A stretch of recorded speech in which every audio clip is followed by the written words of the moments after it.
Beneath the Sahara's scorching sands lies a secret so explosive that the US military locked it down after a drone's shocking discovery. Ancient ruins, vanished civilizations, and a WWII bomber's cursed wreckage, all hidden in plain sight. But the most chilling find? DNA evidence of a lost human race with no ties to modern man. Who were they? And why does their existence threaten everything we know about history? Join us on this special episode as we expose what the military never wanted you to see. Lost fortresses. In the middle of the Sahara Desert, something strange has appeared. Real-life sandcastles, built by an ancient group long forgotten. Archaeologists studying satellite images have discovered over 100 previously unknown fortress towns hidden in the sands of southwestern Libya. These weren't random piles of stone. They were whole cities, villages, and farms, built by a mysterious group called the Garamantes. This civilization ruled the desert from about 200 BC to AD 700. But they weren't simple desert people. They were smart, skilled, and powerful. Experts made the discovery using sharp satellite images, some taken recently, while others were from the 1950s and 1960s. Some of the clearest ones came from oil companies. What they found amazed them. Long walls, homes, and farmland, all still standing in the desert. In early 2011, a research team collected fragments of pottery near the sites to confirm it was truly Garamantes. But the trip ended early when Libya's civil war broke out. Still, what they saw left them shocked. Many of the mud brick walls were still upright, some 10 to 13 feet tall. Wind had worn them down a little, but not much. The buildings had lasted for nearly 2,000 years. The structures looked so clean and straight that some archaeologists thought they were Roman forts. But they weren't. These were African-built towns, far beyond Roman borders, proof of a mighty desert kingdom that stood on its own. Even more surprising, the towns were packed closely together. In one area just 1.5 square miles wide, researchers found at least 10 towns. That kind of closeness in such a dry place was completely unexpected. Before this, most people were only familiar with the Garamantes from their ancient capital city, Jarma, and from fragments of Roman and Greek writings. However, the whole picture is now clearer.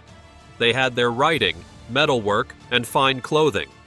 They built large towns and ran farms in the middle of a hot desert. They weren't just surviving, they were thriving.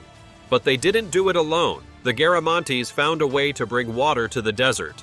They built underground canals and utilized water stored deep underground to cultivate crops such as wheat, figs, grapes, and even cotton. These water systems required significant effort. Researchers estimate that it took 77,000 man-years just to dig the canals. That doesn't even count the wells or repairs. In the end, though, something went wrong. The water ran out. These hidden water supplies were not refillable. Once they dried up, the Garamantes had no means to sustain their farms. At the same time, the Roman Empire began to fall. Trade slowed down. Conflict grew in the region. The Garamantes' world slowly faded away. Sadly, not long after the discovery of this lost fortress, Libya was thrown into chaos. The civil war that brought an end to Muammar Gaddafi's 42-year rule also shut down the research. With money tight and safety uncertain, digging deeper had to stop. Still, the hope remains. As time goes on and things improve, scientists believe they'll uncover even more about the Garamantes and how they managed to build a thriving world in one of the planet's toughest places. Lost World War II bomber. Amid World War II, a new American bomber, Lady Be Good, landed in Libya with a crew of 9 young men, all full of energy and ready for their first mission. On April 4, 1943, the Lady Be Good was sent on a mission to Italy to bomb enemy targets and return safely. But things didn't go as planned. As they flew toward Italy, a strong sandstorm blew across the desert. The wind and dust made it hard to see. Some of the bombers turned back, but the Lady Be Good kept going. After dropping its bombs, it turned around and headed back to base, but the crew didn't know it yet. They were already lost. Their navigation tools stopped working correctly in the storm. The crew thought they were still flying over the sea. In reality, they had already passed over their base and were flying deep into the Sahara Desert. They couldn't see the land in the dark, and they kept flying farther south, hoping to spot the airfield lights. But those lights never appeared. The plane ran low on fuel. With no place to land, the men had to make a hard decision. One by one, they jumped out of the plane with parachutes. The Lady Be Good kept flying on its own for about 26 kilometers before crashing into the sand, its engines still running. For 16 years, no one knew what happened to the plane or the crew. Most people believed the bomber had crashed into the sea. But in 1958, a team of British oil workers searching for oil in the desert made a shocking discovery. A perfectly preserved bomber sitting quietly in the sand, far from anywhere. It was Lady Be Good. The plane looked almost untouched. Its guns were still in place. The radio and food supplies were still there. Even water bottles had drinkable water. It was as if the crew had just stepped out and disappeared. But where were they? In 1960, search teams began to explore the area. Over several days, they started to find the bodies of the crew members, 8 out of 9. They were discovered over 130 kilometers away from the crash site. These men had survived the parachute jump and believed they could walk north to safety. They didn't know just how far they were from help. They walked for days through the burning sun and freezing nights with very little water. Records found in a diary kept by the co-pilot showed that they had survived for up to 8 days after landing. One man, it seemed, had walked even farther before collapsing. He was found last. The 9th crew member, Sergeant Vernon Moore, was never found. It's still a mystery what happened to him. Some parts of Lady Be Good were reused in other productions, but strange things began to happen. One plane crashed, taking the lives of all on board. Another had sudden equipment failures, and these events made people believe that the Lady Be Good was cursed. The Lost Race. In March 2025, a group of scientists finally recovered DNA from 2 ancient women buried in a cave in southern Libya. This is the first time anyone has gotten DNA from human remains in the Sahara. One of the archaeologists called it very exciting. The DNA revealed something unexpected. A group of people who had lived in the Sahara but showed no genetic link to anyone in sub-Saharan Africa at that time. A scientist who wasn't part of the study said she was shocked because people had always believed there was more mixing between groups in the Green Sahara. Between 2003 and 2006, a team excavated a rock shelter called Takarkori in southwestern Libya. Even though it's now a desert, it used to sit beside a lake. People lived there around 7,000 years ago, surrounded by water, grass, and various animals. The site had pottery stained with old milk fat, Africa's oldest sign of milk use, and early signs of wild grains being farmed. Caves nearby were filled with rock drawings of hunters and herders. The remains of 15 people were also found, women and children buried between 8,000 and 400 years ago. 2 of the women had passed away around 5000 BCE, after the climate dried up. Because the desert kept their bodies dry, their DNA was still in good shape. Scientists managed to study their full genetic code and compared it to DNA from people today and in the past. Before this discovery, experts believed the Sahara was a busy route where people from North Africa mixed with groups from sub-Saharan Africa and the Eastern Mediterranean. But the new DNA told a different story. The women's ancestors were not related to sub-Saharan Africans or people from the Middle East. One of the women had very little Neanderthal DNA, far less than what is found in people outside of Africa today. That meant her ancestors hadn't left Africa and interbred with Neanderthals, which is something that happened around 50,000 years ago. Their maternal DNA also showed something strange. Their ancestors were part of a group that once moved into Europe, but that group no longer exists today in Africa or Europe.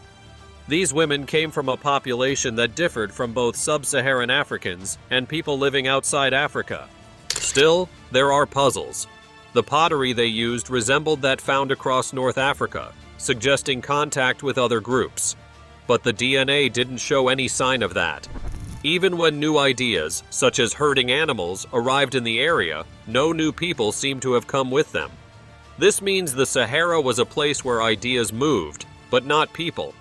Since the dig ended 20 years ago, conflict in the region has made it hard to return. One researcher noted that it's challenging to determine the significance of this when we only have DNA from 2 individuals. If more remains could be studied, the story might turn out to be even more surprising. Machimosaurus rex. Everyone knows the Sahara is huge, but deep in the dry sands of Tunisia, something shocking was found, something that amazed scientists around the world. While digging in the desert, a group of archaeologists came across the fossil of a massive ancient crocodile, unlike anything they had ever seen before. This beast was called Machimosaurus rex. It was a monster of its time, stretching over 30 feet long and weighing about 3 tons. That's about the size of a whole school bus. Experts from the University of Bologna were quick to point out just how big and powerful this creature was. In its day, it ruled the waters. What makes the find even more exciting is where it happened. The area may have once been a calm, shallow lagoon that connected to a larger body of water. Along with the giant croc, scientists also found old remains of fish and turtles nearby, creatures that lived in the same place long ago but still haven't been thoroughly studied. Nobody knows precisely how this crocodile hunted. However, based on what we know, it was likely a sneaky and clever move. It may have employed surprise attacks or fed on already dead animals. Prehistoric megalake. Scientists have recently uncovered evidence of a massive ancient lake that existed approximately 250,000 years ago. This lake formed when the Nile River burst through a narrow gap near Wadi Tushka, flooding the eastern Sahara. At its peak, the lake spanned over 42,000 square miles. The discovery came while scientists were analyzing radar images of Egypt taken by the space shuttle. The radar revealed hidden features like water-formed layers, wind-blown sand, and rock beneath the surface. Egypt's dry climate helped the radar uncover these secrets, making the find even more remarkable. What's even more exciting is that researchers didn't just find one lake, they discovered 2. The second lake was smaller, sitting 623 feet above sea level and covering about 18,600 square miles. These findings contribute to the evidence of ancient lakes in North Africa, suggesting that these lakes may have played a crucial role in early human migration, providing life-sustaining water in a time when the region was much more hospitable than the desert it is today. The Eye of the Sahara. In the Sahara Desert, there is a mysterious feature called the desert's eye. Known as the Blue Eye of the Sahara, or the Richat structure, this massive formation spans over 40 kilometers across the desert landscape in Mauritania, standing out like a giant circular mark in the earth. It wasn't until the 1960s that astronauts aboard the Gemini missions first captured this wonder from space. Later, satellite images helped scientists understand its massive scale and unique shape. Initially, people thought this eye-shaped structure was caused by a meteor crashing into the Earth, creating a giant crater. But as research continued, it became clear that the true story was much more fascinating. The Richat structure isn't a crater, but a geological dome formed millions of years ago. Volcanic forces deep within the Earth pushed the surrounding landscape upward, causing layers of rock to rise to the surface. This part of the Sahara wasn't always the dry, barren desert we see today. It was once a lush region with rivers and green fields. Over time, wind and water eroded the rocks, wearing them down and carving out the circular shape we see now. This formation goes back even further, to a time when the supercontinent Pangaea began to break apart. As the land split, magma from below pushed upward, creating the dome. Layers of sandstone built up over time, and as the forces from below stopped, the top layers began to erode, leaving behind circular ridges that formed the eye-like appearance. Sudan lost pyramids. Long ago, in the arid lands of northern Sudan, powerful kingdoms emerged alongside the Nile. These kingdoms were fed by farming. Every year, the river flooded its banks, leaving behind a layer of wet soil. That soil helped crops grow, and the food helped build strong cities. The people who lived there built more pyramids than even the Egyptians next door, over 250 of them. These stone giants still stand today, but not many people have seen them. Why? Because for many years, Sudan was affected by war. First, there were 2 long civil wars. Then came the fight that split Sudan and led to the creation of a new country, South Sudan. Later, a military coup brought more trouble. As a result, tourists mostly stayed away. But the pyramids are still there, quiet and waiting. A 9-hour drive from Khartoum takes you to a place called Soleb. Here, a great temple still stands. It was built thousands of years ago by an Egyptian pharaoh named Amenhotep III. He also built grand temples in Egypt, like those at Luxor. At Soleb, stone columns rise toward the sky, carved with pictures of ancient prisoners and gods. Nearby is the ancient city of Kerma. It began over 5,000 years ago. At its peak, 10,000 people lived there. Now, only birds nest in the broken walls. The city grew around a massive mud brick temple and became one of Africa's oldest centers of power. Even older cemeteries are located nearby. Take a short boat ride across the Nile, and you'll find tombs and temples hidden in the sand. Some show chained captives, captured during ancient wars. These were the days of the Black Pharaohs, kings from Kush, who once ruled both Sudan and Egypt. They came to power in 747 BC and held control for nearly 100 years. Further south is El Kuru. This place has royal tombs beneath its pyramids. One belongs to a king named Tanutamun. His burial chamber is located underground and is decorated with colorful scenes. In one, his heart is weighed against a feather. If it were balanced, he could enter the afterlife. The paintings still glow in soft yellows and reds. North of El Kuru lies another burial site, known as Nuri. More than 70 pyramids were once here, though many are now worn down by time. One of the most famous kings buried here is Taharka. He once ruled Egypt too. His pyramid is now partially underwater, and archaeologists must dive to study it. Cave of Swimmers. In the Libyan section of the Sahara Desert, a mysterious location known as the Cave of Swimmers is situated, filled with ancient drawings. Discovered in 1933 by Hungarian explorer Laszlo Almasi, these rock paintings, dating back to around 8000 BC, show people in positions as if they're swimming. Among the scenes are images of animals, such as giraffes and hippos, which seem unusual given the current desert landscape. Some modern scientists believe the figures aren't actual swimmers, but represent something more symbolic, with meanings that remain unknown. The cave art has sparked various theories, with one suggesting the figures represent the souls of the dead, floating in water. This idea aligns with ancient beliefs and the depiction of the afterlife in other cultures. Nearby caves, such as the Cave of Beasts, feature similar artwork, suggesting the development of these ideas and their later influence on Egyptian culture. Nabta Playa. Located in the desert west of Abu Simbel, Nabta Playa preserves some of the oldest human stories from ancient Egypt's Neolithic period. Long ago, around 130 years ago, this desert was nothing like it is today. It went through rainy periods that transformed it into a lush, grassy land full of life, with animals such as buffalo, giraffes, gazelles, and antelopes roaming freely. By approximately 9000 BC, heavy monsoon rains from Central Africa had created a massive lake in the area. This lake attracted nomadic herders, who set up camps along its shores.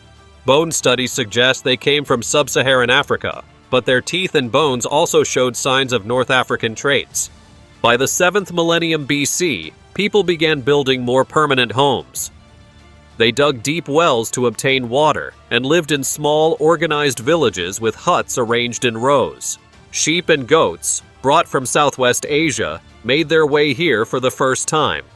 Between 6100 and 5600 BC, Nabta Playa became a gathering place for ceremonies held during the rainy seasons. Archaeologists found fire pits, broken tools, and many cattle bones, signs that cattle were seen as symbols of power and used in rare sacrifices. Around 5500 BC, a prolonged dry period brought new settlers, known as the Ru'at el-Bakwar, the cattle herders.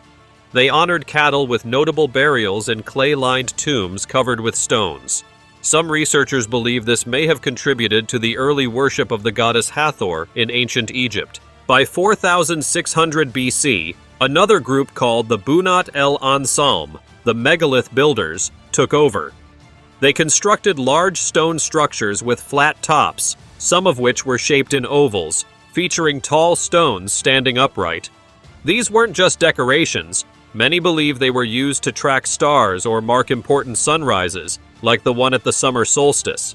Some stones may have marked graves, acting as early tomb markers. The direction they faced, mostly north, shows an early spiritual link to the sky. A scholar named John McKim Malville suggested that these upright stones could represent people who passed away nearby. He also noted two clear viewing lines, one pointing north and another pointing to the sunrise in June, showing how carefully these people studied the sky. Timbuktu's sacred treasure. A long time ago, on the edge of the Sahara, people from Timbuktu quietly left their homes and slipped into the wild. They dug holes in the sand, sealed rooms in caves, and hid wooden boxes. Inside those boxes weren't riches or jewels, but books. Old handwritten books that meant more to them than gold. Timbuktu, now located in Mali, originated around the year 1100 CE as a simple stopover for traders. But soon, its location turned it into something bigger. It sat where desert salt met inland gold. By the late 1300s, this crossroads made Timbuktu rich. With that wealth, Mali's kings built schools and mosques that pulled in thinkers from places like Egypt and Spain. But its fame brought danger. As the Mali Empire weakened, a new power rose, Songhai. In 1468, the Songhai king attacked Timbuktu, burning buildings and killing scholars. Still, the city bounced back. Under Askia Mohammed Toure, learning returned. He welcomed knowledge, and scholars studied Islam alongside mathematics and philosophy. They filled libraries with writings, Greek ideas, local science, poems, and more. One scholar, Ahmed Baba, stood out. He questioned beliefs about smoking and slavery. At this point, books weren't just for study, they became a top trade item. Made with paper from Venice and ink from local plants, the books were written in Arabic and native tongues. Rich designs and beautiful handwriting made them priceless. Then came 1591. Morocco's king took over Timbuktu. His troops jailed Ahmed Baba and took the books. After that, the city faced attack after attack. In the 1800s, religious fighters burned many non-Islamic texts. Then the French arrived, took more books, and changed the school lessons to French. But in 2012, another war forced people to move the books again, this time to Bamako. Today, the books still face risks from people and the harsh desert. Many have never been studied.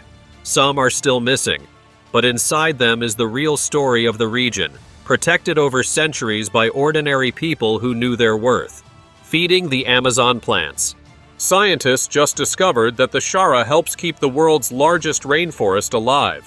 While the Sahara is full of dry sand, the Amazon is packed with green trees and thick plants. Something strange connects them. Wind. When strong winds blow across the Sahara, they lift clouds of dust high into the air. That dust doesn't just float around, it travels across the ocean to South America. This long journey connects two distinct locations, a desert and a jungle. NASA used satellites to track this dust. They found out it's not just any dust, it's full of phosphorus. That's a key nutrient that helps plants grow, and Amazon needs it. The rainforest has poor soil. Most of its nutrients are trapped inside the plants. When leaves fall and rot, they return some nutrients to the soil, but heavy rain washes away essential elements like phosphorus. That's where the desert comes in. Each year, winds carry about 182 million tons of dust from the Sahara. That's like loading over 680,000 big trucks with dust. After flying 1,600 miles across the Atlantic, about 105,000 truckloads worth of it reach the Amazon. That dust brings around 22,000 tons of phosphorus, just enough to replace what the Amazon loses every year. Scientists also noticed significant changes in the amount of dust from year to year. So, even though the exact reason isn't apparent, it seems that rain in Africa helps determine how much dust ends up feeding the rainforest across the sea. Walking whales. In 2008, scientists in Egypt uncovered the fossil of a prehistoric whale believed to have lived approximately 43 million years ago, both on land and in the sea. This unique whale had 4 legs, an elongated skull, and a snout, suggesting it was a powerful carnivore. Finding whale fossils in Egypt's desert was once thought impossible, but in the shifting sands of the Sahara, many fossils of ancient whale ancestors have been discovered. The oldest of these fossils are around 50 million years old and are believed to have come from what is now Pakistan and India. However, scientists still don't know when whales first spread across the oceans. In Wadi al-Hitan, also known as the Valley of the Whales, a new museum costing $2.17 billion has opened. This area, once covered by a massive prehistoric ocean, now features a museum built in a sand-colored dome to protect the fossils found there. Thanks for watching. See you in the next video.